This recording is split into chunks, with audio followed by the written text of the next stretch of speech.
साथीहरू नमस्कार, स्वागत छ तपाईहरुलाई हाम्रो युट्युब च्यानल अल टिचमा। तपाईहरुलाई अवश्य जानकारी भइसकेको होला कि अध्यापन अनुमति पत्रको प्रवेश पत्र अर्थात् एडमिट कार्ड आइसकेको छ र तपाईहरु मध्ये धेरै जना एडमिट कार्ड निकाल्नको लागि साइबर जाने तर्खरमा पनि पक्कै हुनुहुन्छ होला।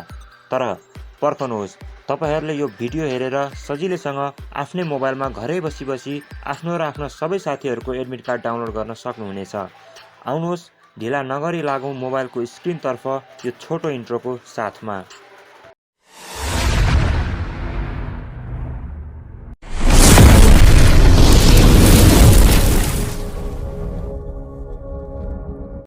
अब तपाईले आफ्नो मोबाइलमा रहेको क्रोम ब्राउजरलाई ओपन गर्नुहोस्। क्रोमलाई ओपन गरिसके पछाडि यहाँनेरि सर्च बारमा तपाईले क्लिक गर्नुहोस् र टाइप गर्नुहोस् license.tse.gov.np।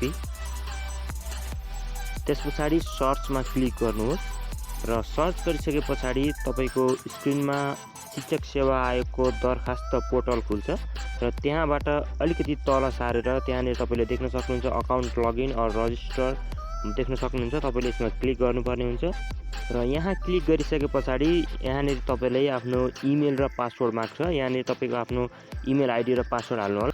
जीमेल र पासवर्ड हालेर यहाँनेर लगइनमा क्लिक गर्नुहोस्। अब यहाँ तपाईको आफ्नो आइडी खुल्नेछ र तपाईको आइडी खुलिसके पछाडि यहाँनेर छेउमा रहेको व्यक्तिगत विवरणमा तपाईले क्लिक गर्नुहोस्। अब यहाँ विज्ञापनहरुमा तपाईले देख्न सक्नुहुन्छ दरखास्त पेश गरेको विवरण भनेर रहेको छ। यसमा तपाईले क्लिक गर्नुहोस्।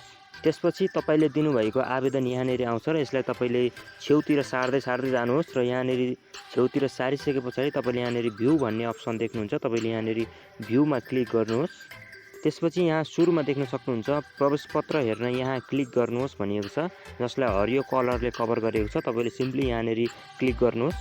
अब तपाईले यहाँ आफ्नो प्रवेश पत्र देख्न सक्नुहुनेछ। अब यसलाई हामीले डाउनलोड गर्नु छ। त्यसको लागि यहाँ प्रवेश पत्र डाउनलोड गर्नुहोस् भनेर लेखिएको छ। यहाँनेर क्लिक गर्नुहोस् र यसलाई तपाईले डाउनलोड गर्नुहोस्। यसरी तपाईको प्रवेश पत्र तपाईको आफ्नै मोबाइलमा डाउनलोड भइसकेको छ। यसलाई तपाईले आफूले चाहेको समयमा प्रिन्ट गरेर निकाल्न सक्नुहुन्छ। यसरी आफ्नै मोबाइलमा प्रवेश पत्र डाउनलोड गर्दा पहिलो कुरा त तपाईहरुलाई यो कुराबारे जानकारी हुन्छ र अर्को कुरा भनेको प्रवेश पत्र डाउनलोड गर्दा लाग्ने तपाईको खर्च पनि जोगिन्छ। साथीहरु तपाईहरुलाई भिडियो कस्तो लाग्यो तल रहेको कमेन्ट बक्समा कमेन्ट गर्नुहोला। भिडियो मन परेमा एक लाइक र शेयर गर्नुहोला। साथै तल रहेको सब्स्क्राइब बटनमा क्लिक गरी हाम्रो च्यानललाई सब्स्क्राइब गरी हामीसँग जोडिनुहोला। आजको लागि भिडियो यति नै। छिटै नै हाम्रो भेट यस्तै जानकारीमूलक भिडियोको साथ हुने नै छ। तबसम्मको लागि बिदा चाहन्छु। नमस्कार।